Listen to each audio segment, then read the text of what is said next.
Kung Lao fans have it worse than any other fanbase in Mortal Kombat. Their character is supposedly on par with Liu Kang, yet constantly dies because the writers find that dramatic. Yup, even after doing it 5 times already. I fully expect him to die again in Mortal Kombat 2, by the way. Anything else is just wishful thinking. They put his hat on the poster, and I still have zero hope. However, despite how terribly the writers treat Kung Lao, he's still one of my favorite characters. His attacks are creative, his gameplay is always fun, and his personality is unique too. So today, let's rank Kung Lao in every Mortal Kombat game based on his role in the story. If you love this punching bag too, then leave a like down below. No, seriously, leave a like for Kung Lao, because no other character deserves it more. And if today's video gets 2,000 likes, I'll buy a Kung Lao hat and do trick shots with it. For anyone new to this channel, please hit that subscribe button. I'm trying to reach 500,000 before 2026. And I think we can do it, I really do. So please take a second, hit that subscribe button, ring the bell too, because I post videos on a near daily basis. Without any further ado, let's begin.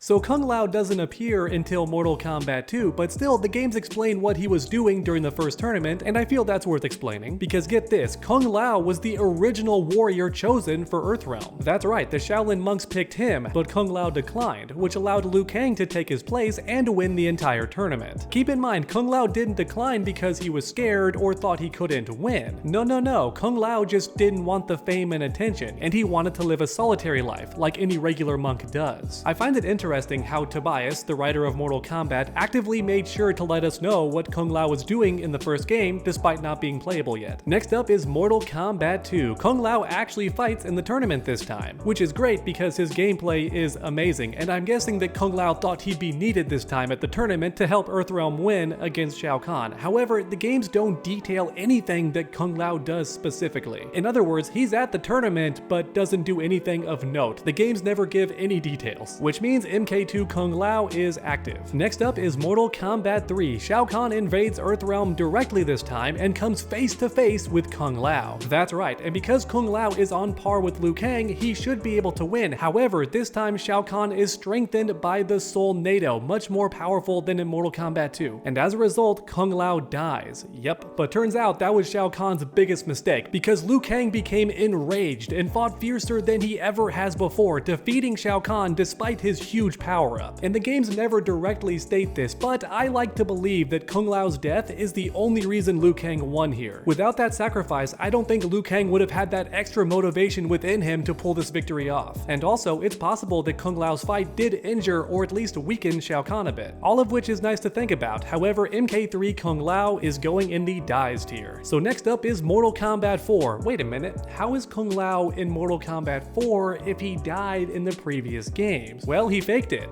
Yeah, apparently he just pretended to die and then lived a life of solitude for a bit. Like mentioned earlier, Kung Lao does prefer that lifestyle and is also a pacifist, only fighting when he has to. And since Earthrealm was safe now, I guess he retired. However, Shinnok showed up and ruined all of that, so Kung Lao comes out of retirement and does almost nothing in this game, and I'm not joking. The only thing we know Kung Lao did for sure in MK4 is his arcade ending. That's right. No other details are given, so here's what happens in that ending. Kitana makes a treaty with Goro, then immediately afterwards Kung Lao slices his chest with his hat. Yup, and Goro's like, bro, that all you got? And Kung Lao's like, nope, I don't want to fight. That was a ceremonial blow in honor of my ancestor, the great Kung Lao, the man you killed in a previous Mortal Kombat tournament. I'm his descendant and just wanted to even the score. And then for some reason, Goro finds that honorable. I'm not sure why. The man attacked him from off screen without any warning, then said, yo, I'm about to dip. And Goro's like, cool fam, see you later. What? How does that work? Why is that an honorable thing to do? How does that honor your ancestor, Kung Lao, to just attack the enemy from off screen without any honor? Maybe I just don't get it. I do find the whole situation hilarious though, and MK4 Kung Lao is going in the active tier. No, I'm not changing the MK3 ranking because I do think originally Kung Lao was meant to die.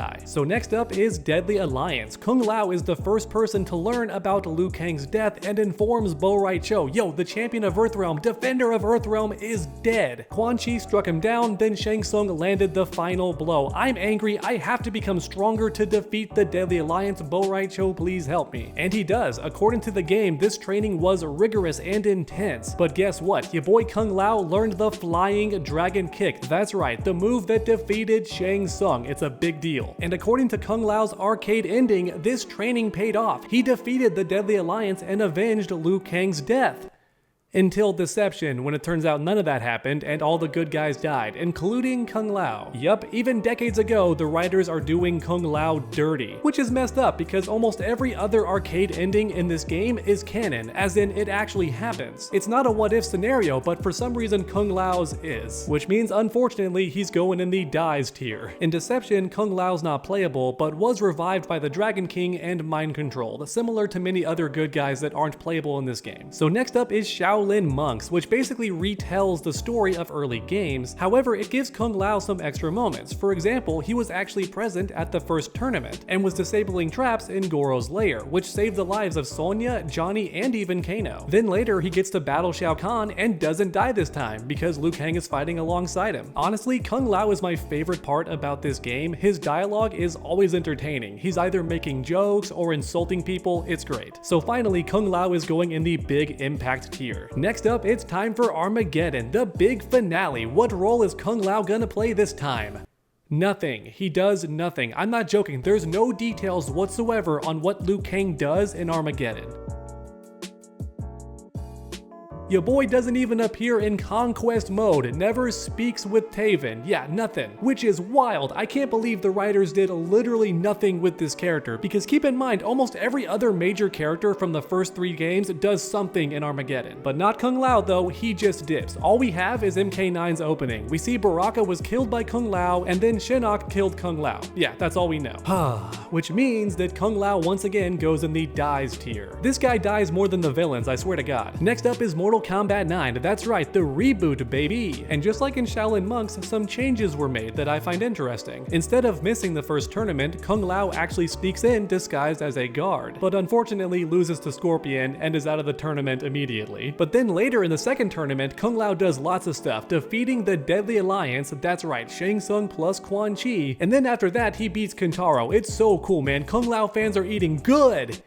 And then he dies. That's right, his neck gets snapped by Shao Kahn. No fight though, nope, that does not happen. Instead, Shao Kahn just sneaks up behind Kung Lao while he's celebrating a victory and breaks his neck. Yeah, this death has never made sense and is mocked by fans to this day, because the idea of Shao Kahn magically sneaking up behind Kung Lao while nobody notices is pure nonsense. Next up is Mortal Kombat X, where Kung Lao is a zombie the entire time. Yep, that's right, and he does nothing of note, although with that said, he's the only Revenant smart enough to dodge Raiden's lightning attack, so I guess that's something. But still, MKX Kung Lao is going in the zombie tier. So next up is Mortal Kombat 11, where Kung Lao is both dead and alive at the same time. But he never gets his own chapter though. Instead, he shares it with Liu Kang, and the player can choose which fighter they want. Then later on, Kung Lao takes part in the final battle. We don't see him do any big fighting though. And then before the final fight, Kronika rewinds time, and Kung Lao's not allowed to join in, which is unfortunate. You hate to see it. Then in the expansion, Kung Lao's Revenant actually dies. That's right. The dead version of Kung Lao still dies, which I find hilarious. The writers really don't miss a chance to kill this character in every game, do they? But get this, before that event, Kung Lao is tossed over the ship by Shao Kahn into the Sea of Blood, which apparently is bottomless. So it's implied that Kung Lao died. Some people disagree and say that he teleported or saved himself somehow. However, we don't see Kung Lao fighting ever again after that moment, which would imply Kung Lao ran away and did nothing, which I personally think is worse than dying, so I think that Kung Lao just bit the bullet there. Or in other words, Kung Lao died twice in the same DLC. That's wild. Next up, last and certainly least, we have Mortal Kombat 1, where Kung Lao gets his own chapter. Let's go! And he's the first character you play as, which is also neat, and Kung Lao gets a decent showing. However, soon afterwards, he gets upstaged by Raiden, despite just getting his new hat, which is strange. You would think the new hat gives him an edge, no pun intended, but nope, Kung Lao loses, and then afterwards becomes a side character, but for what it's worth, he never gets captured or takes any big L's in this game. So that's nice. Oh, and he never dies. So I would argue that Kung Lao is active in Mortal Kombat 1, but sadly doesn't have any big impact, which is unfortunate, I'm not gonna lie. Part of me really did think this would be Kung Lao's game, because Liu Kang's a god now, which means that Kung Lao gets to be the hero finally. But nope, instead it's Raiden. So I guess the writers are hellbent on never letting Kung Lao be the hero ever. Alright everyone, there you have it. Kung Lao ranked in every single game. game, despite being one of the coolest characters with the funnest gameplay out of any of the heroes, honestly. The writers and developers never let him do anything, which is such a shame. Leave a like down below so Kung Lao can actually do something major in the next Mortal Kombat game. And then finish that combo by subscribing and ringing that bell so you never miss any future videos. Make sure to come back next time, and as always, stay underdogs.